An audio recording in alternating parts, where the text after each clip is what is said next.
저희가 지금 2장 11절부터 읽었지만 저희가 어제 그제 본문을 보면 이제 2장부터 계속 연결되는 것이죠. 그 연결되는 그 전체 내용 속에서 크게 강조되고 있는 것은 십자가입니다. 십자가. 그래서 16절을 보면 또 십자가로 이런 말씀을 하죠. 십자가에 대한 이야기를 계속하고 있는데요. 오늘 본문에서는 그 십자가 앞에서 우리의 자세는 어떠해야 하는가 하는 말씀을 하고 있는데요. 오늘 본문에 특별히 강조하고 있는 것은 11절을 보면 그러므로 생각하라 이렇게 말씀하시죠. 생각하라고 말씀하십니다. 자, 앞에 쭉 나오는 내용이 십자가예요. 십자가는 뒤에 나오는 11절에 의하면 예수 그리스도의 피 이렇게 말하죠. 그러니까 예수 그리스도의 피, 우리를 구원하신 하나님의 아들 예수 그리스도가 하신 일이 십자가예요. 그 십자가를 바라보며 그 앞에서 뭐 하라고요? 생각하라 이렇게 말씀하십니다. 자, 생각하는 것이 무엇을 생각하는 것이냐? 구원받은 성도는 늘 생각해야 되는데 무엇을 생각하느냐? 앞으로 가면 이제 8절을 보면요. 이런 말씀이 있죠. 8절. 너희는 그 은혜에 의하여 믿음으로 말미암아 구원을 받았으니 그러죠. 자, 구원을 받은 것을 생각하라는 겁니다. 구원받은 것. 이 구원받은 것이 어떻게 이루어진 것이냐? 다시 8절을 보면 이것은 너희에게서 난 것이 아니요 하나님의 선물이라. 하나님의 선물로 인하여 너희가 구원받았다. 이 선물이라고 하는 것은 하나님의 은혜를 이야기하는 것이죠. 그러니까 우리의 공로가 아니라 우리의 힘이 아니라 우리의 능력으로 된 것이 아니라 하나님의 전적인 은혜. 거저 주셨다 이거 선물이니까. 선물로서 우리가 구원받은 것을 생각하라 하는 말씀입니다. 그래서 8절, 10절 이야기가 나오면서 오늘 11절 보면 그러므로 생각하라 그러죠. 이 그러므로라는 것은 앞에 나오는 그 하나님이 우리를 구원하신 그것을 이야기하면서 그를 은혜를 주셨으니까 그러므로 너희는 생각하라. 그러니까 은혜 받고 구원받은 것에 대해서 그냥 지나치는 것이 아니고 한번 구원받았으니까 이제는 뭐 다 됐어. 이 정도로 그냥 생각 없이 넘어가는 것이 아니라 그리스도인은 우리가 구원받은 것을 늘 생각하라고 말씀하시는 거죠. 그래서 이 생각하는 것은 굉장히 중요한 겁니다. 이 생각하는 것은 한 단계 더 나아가서 10절을 보면 이렇게 말씀하죠. 우리는 그가 만드신 바라 그리스도 예수 안에서 선한 일을 위하여 지으심을 받은 자니 이 일은 하나님이 전에 예비하사 우리로 그 가운데 행하게 하려 하심이니라. 여기 보면 선한 일을 위하여 지으심을 받은 자다. 이제 하나님에서 구원받은 백성은 하나님에 의해서 선한 사람이 된 것이죠. 이것을 생각하면서 늘 앞을 향해 나가라 하는 말씀입니다. 그러니까 생각한다는 것은 굉장히 중요하죠. 우리가 생각하는 것은 인위적인 것으로 생각하고 생각하는 것은 어떤 신앙적인 것과 다르게 생각하는 그런 성향이 좀 있습니다. 하지만 우리가 일상생활 가운데 생각하는 것은 굉장히 중요하죠. 우리가 아침마다 에베소서 말씀을 묵상하잖아요. 이 묵상한다는 건 뭐예요? 생각한다는 거죠. 하나님의 말씀을 그냥 읽기만 하고 뭐 1년에 몇 독 있다 하는 것도 중요해요. 하지만 생각 없이 읽으면 의미가 없어요. 이 말씀을 늘 생각한다는 게 뭐예요? 묵상한다는 거죠. 이 말씀이 무엇을 의미하는가, 나에게 주는 메시지가 무엇인가 하는 것을 늘 생각하는 것. 그럼으로써 우리의 신앙이 자랄 수 있는 겁니다. 그래서 묵상이 중요한 거예요. 내비게이터 그 단체에 가면은 이 손가락을 가지고 늘 이야기합니다. 손가락을 가질 때 이 손가락을 갖 때 어떤 손가락이 힘이 세냐. 이렇게 물건을 들을 때요. 이렇게 요 뒤에 있는 손가락으로 하면 힘이 약하잖아요. 하지만 이렇게 엄지손가락과 그 다음 손가락을 들면 힘이 세잖아요. 이 힘이 센 것이 뭐냐. 제일 처음에는 이렇게 듣는 거예요. 듣는 거, 읽는 거. 그리고 제일 큰 것은 뭐냐면 묵상하고 그 다음에 이제 이 묵상하는 것. 암송하는 것. 그러니까 내비게이터는 암송을 강조하는데 사실은 저는 암송보다 중요한 게 이 묵상하는 거예요. 묵상한다는 건 생각하는 거예요. 이 생각하는 것과 묵상하는 건 힘이 세단 말이죠.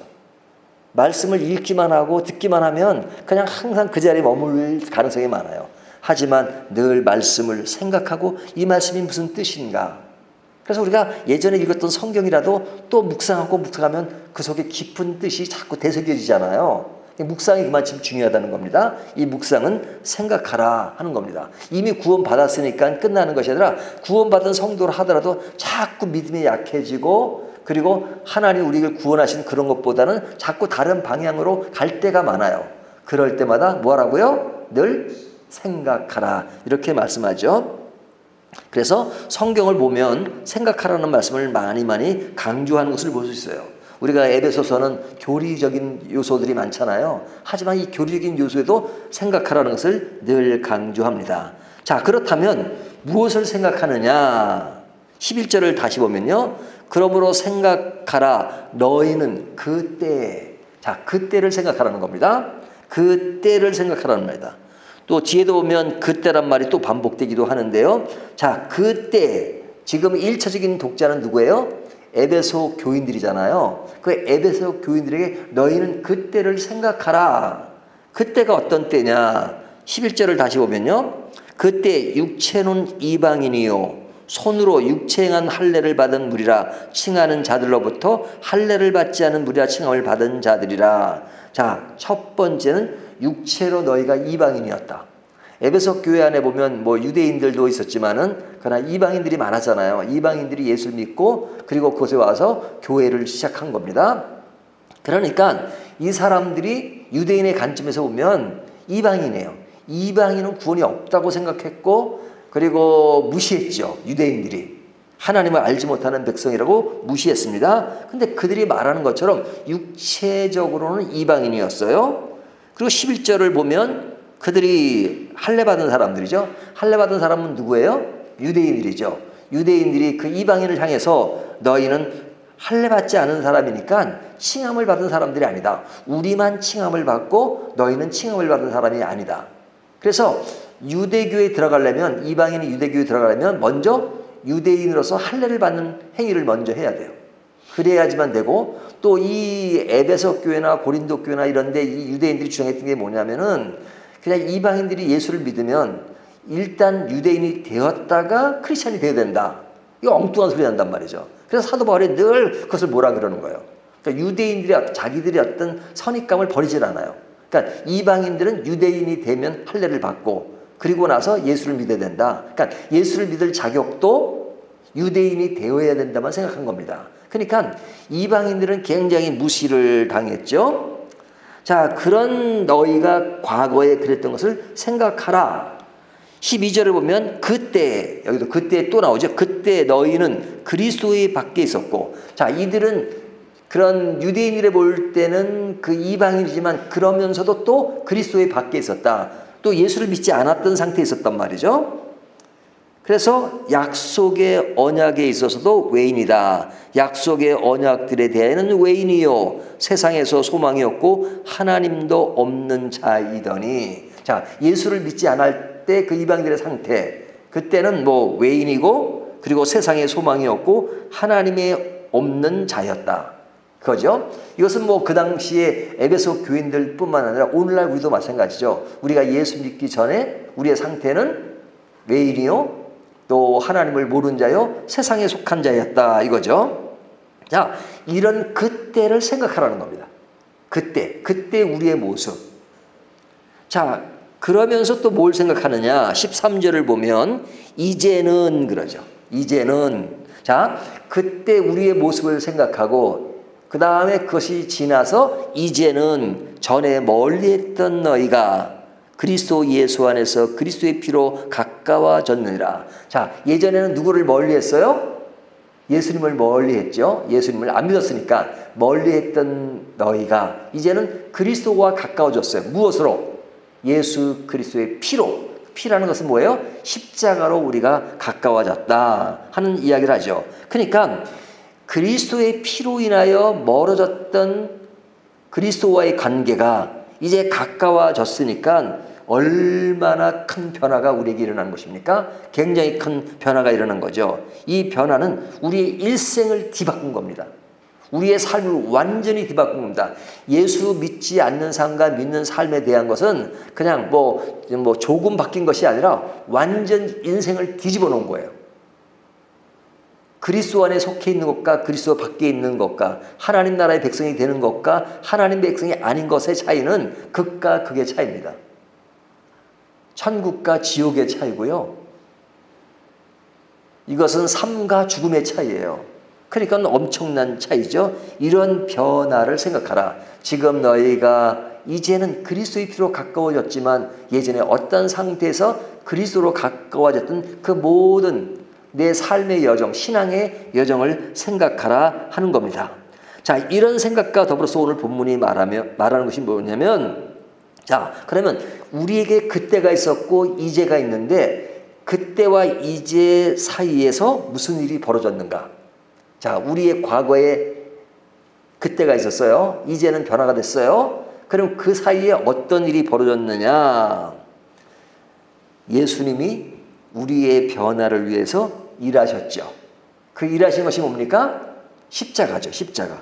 하나님이 예수 그리스도를 보내셔서 그분이 우리를 위해서 십자가를 지기까지 엄청난 일을 하셨잖아요.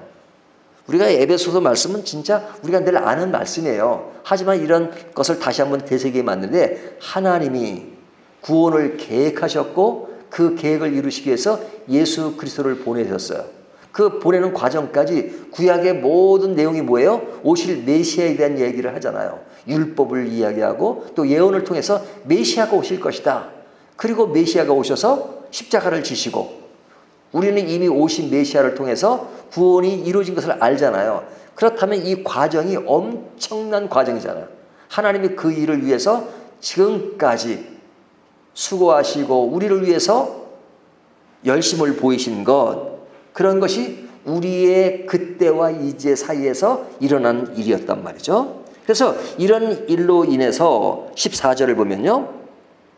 그는 우리의 합형이신지라 둘로 하나를 만드사 원수된 것 곧 중간에 막힌 담을 자기 육체로 하시고. 자, 우리가 그때의 상황을 보면 그때는 하나님과 우리 사이가 이렇게 담으로 딱 막혀져 있었죠. 막혀졌어요. 막혀져 있으니까 서로 합형의 관계가 되지 않은 거죠. 하지만 그리스도가 오셔서 십자가로 그 막힌 담을 완전히 헤쳐버렸다 이거죠. 그래서 합형을 이루게 하시고, 그 다음에 15절에 보면 법조문으로 된 계명의 율법을 폐하셨으니. 자, 우리가 히브리서를 볼 때도 율법이 폐한다는 말이 많이 나오잖아요. 근데 에베소서에 보면 율법이 폐했다 하는 말이 나옵니다. 로마서에는 율법이 완성되었다 하는 말씀이 나와요. 그러니까 율법을 이해할 때 늘 강조하지만 폐한 것과 완성된 두 가지를 동시에 이해를 해야 돼요. 한쪽으로 기울어지면 안 돼요. 폐했으니까 지금은 뭐 이제는 율법이 필요 없다. 율법은 뭐 옛날이나 필요했던 거다. 이것도 잘못된 거예요. 또 율법 안에서 거기서 지금도 율법이니까 율법 자체에만 매여서 있는 것도 그것도 잘못된 거예요. 그러니까 율법의 폐지와 완성을 같이 이해해야 돼요. 폐지가 되었다는 것은 문자적으로 오늘날 뭐 예를 들면 안식일 문제라든지 제사 문제라든지 이런 건 폐한 거잖아요. 그러니까 우리가 동물을 가지고 교회 오지 않잖아요. 또 우리가 주일을 지키지 안식일을 지키지 않잖아요. 이것은 그리스도 안에서 새로운 법이 우리를 지배하기 때문에 그것은 폐한 겁니다. 하지만 그 의미가 우리가 드리는 예배 안에 살아있고 그리스도 안에 살아있다는 차원에서 완성이 되었다는 거예요. 그러니까 율법이라고 하는 것은 거룩한 것이에요. 하지만 그것은 우리의 죄를 깨닫게 하고 죄를 깨달은 우리가 그리스도로 가거라 하는 말씀을 하시는 거니까 그것에 속하지 않고 이제 율법을 폐했다는 것을 강조하는 것은 뭐냐면 네가 율법에 지금 끌려서 아직까지도 율법으로 구원 얻는다는 그런 인간의 공로에 매이지 말고 새롭게 된, 그래서 예수 그리스도로 완전히 막혔던 담이 헐린 그런 합형의 관계를 생각하라는 겁니다. 그 합형의 관계는 율법으로는 계속 담이 있을 수밖에 없어요. 율법이 담이에요. 왜? 율법은 우리가 죄인이라는 것을 보여주는 것이니까 죄인의 상태는 하나님과의 합형이 이루어질 수가 없죠. 근데 그 율법으로 우리가 죄인이라는 것을 정죄했던 것을 그리스도가 오셔서 그것을 다 무너뜨리고 이제 하나님과 우리의 관계를 합형의 관계로 만들어 주시니까 얼마나 감사합니까? 16절을 보면 또 십자가로 이 둘을 한 몸으로 하나님과 화목하게 하려 하심이라. 원수된 것을 십자가로 소멸하시고, 십자가로 이제 원수됐던 관계, 이것을 완전히 소멸하고 이제는 우리가 화평과 화목을 갖게 됐다는 것이 구원받은 백성의 아름다운 모습인데, 이 일을 위해서 하나님이, 예수 그리스도께서 열심히 일을 하셨다는 거죠. 뿐만 아니라 17절 보면 또 오셔서 먼 데 있는 너에게 평안을 전하시고 가까운 데 있는 자들에게 평안을 전하셨으니, 여기 먼 데 있는 자, 가까운 데 있는 자, 이것은 이방인과 유대인들을 말하죠. 유대인들은 가까이 있다고 생각하고 이방인은 먼 데 있다고 생각하지만 이런 관계가 지금은 다 깨져버렸다 이거죠.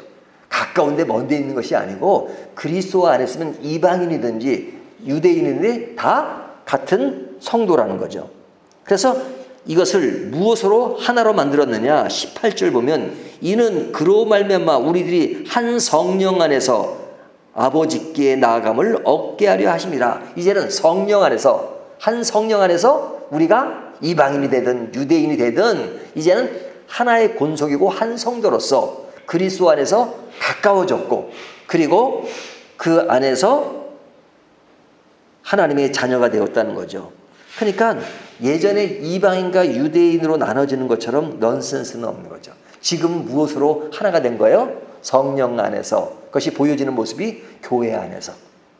이제는 그 중심이 교회가 된 거죠. 이 교회라고 하는 것은 눈에 보이는 어떤 가식인 교회를 얘기하는 것이 아니라, 물론 그것도 포함하지만 무형교회, 이제 그리스도의 성도 전체의 모임 속에서 이루어지는 그 교회가 이제는 우리를 한 몸으로 이루는 것이 된다는 것을 말씀해 주고 있죠. 자, 그렇다면 지금 우리는 어떤 자죠? 19절을 보면 그러므로 이제부터 너희는 외인도 아니요 나그네도 아니요 오직 성도들과 동일한 시민이요 하나님의 권속이라. 자, 이제는 하나님의 권속이고 하나님의 시민이죠. 무엇에 의해서? 예수 그리스도의 십자가를 통해서. 또 22절을 보면 너희도 성령 안에서 하나님이 거하실 처소가 되기 위하여 그리스도 예수 안에서 함께 지어져 가느니라. 성령 안에서 하나님이 거하실 처소가 되었다 하는 말씀을 우리에게 말씀하고 있잖아요. 그러니까 우리의 그 흐름, 삶의 여정, 신앙의 여정은 엄청난 거죠. 과거로부터 지금까지. 과거가 있었다는 것은 우리의 전가가 있었다는 겁니다. 어떤 전가? 죄인이었던 전가가 있는데, 이 죄인이었던 우리가 이제 하나님의 구원의 계획 속에서 예수 그리스도의 피로 새롭게 되었다 하는 것, 이것이 엄청난 변화라는 것을 생각하고 뭘 해야 된다는 거예요? 감사해야 된다는 거죠. 감사해야 될 뿐 아니라 이 말씀이 주어진 것은 우리에게 늘 겸손이 필요한 거예요. 왜? 내 힘으로 구원 얻은 것이 아니니까 늘 겸손하고 늘 하나님 안에 감사하면서도, 그러면서도 이제 구원의 확신을 가지고 확실하게 이제는 내가 사는 것이 아니요 내 안에 그리스도가 사신 것 때문에 아주 여유가 있고 활발하고 기쁘고 감사하게 살고, 그리고 자유인으로서 살며, 그리고 평온해서 화평해서 사는 것이죠. 노예가 아니라 이제는 종이 아니라 그리스도의 백성으로서 자녀로서 사는 그 아름다움. 그러나 그것은 내가 그렇게 한 것이 아니기 때문에 늘 겸손 가운데 사는 것이, 십자가를 생각하며 사는 것, 그것이 우리 성도의 모습이다. 그런 모습을 늘 유지하기 위해서는 늘 뭐 한다고요? 생각해야 된다. 그때를 생각하고 지금을 생각하라 하는 말씀을 오늘 본문이 하는 것입니다. 이 말씀을 통해서 우리가 늘 생각하면서 더욱더 확고한 믿음에 서시기를 주님의 이름으로 바라겠습니다.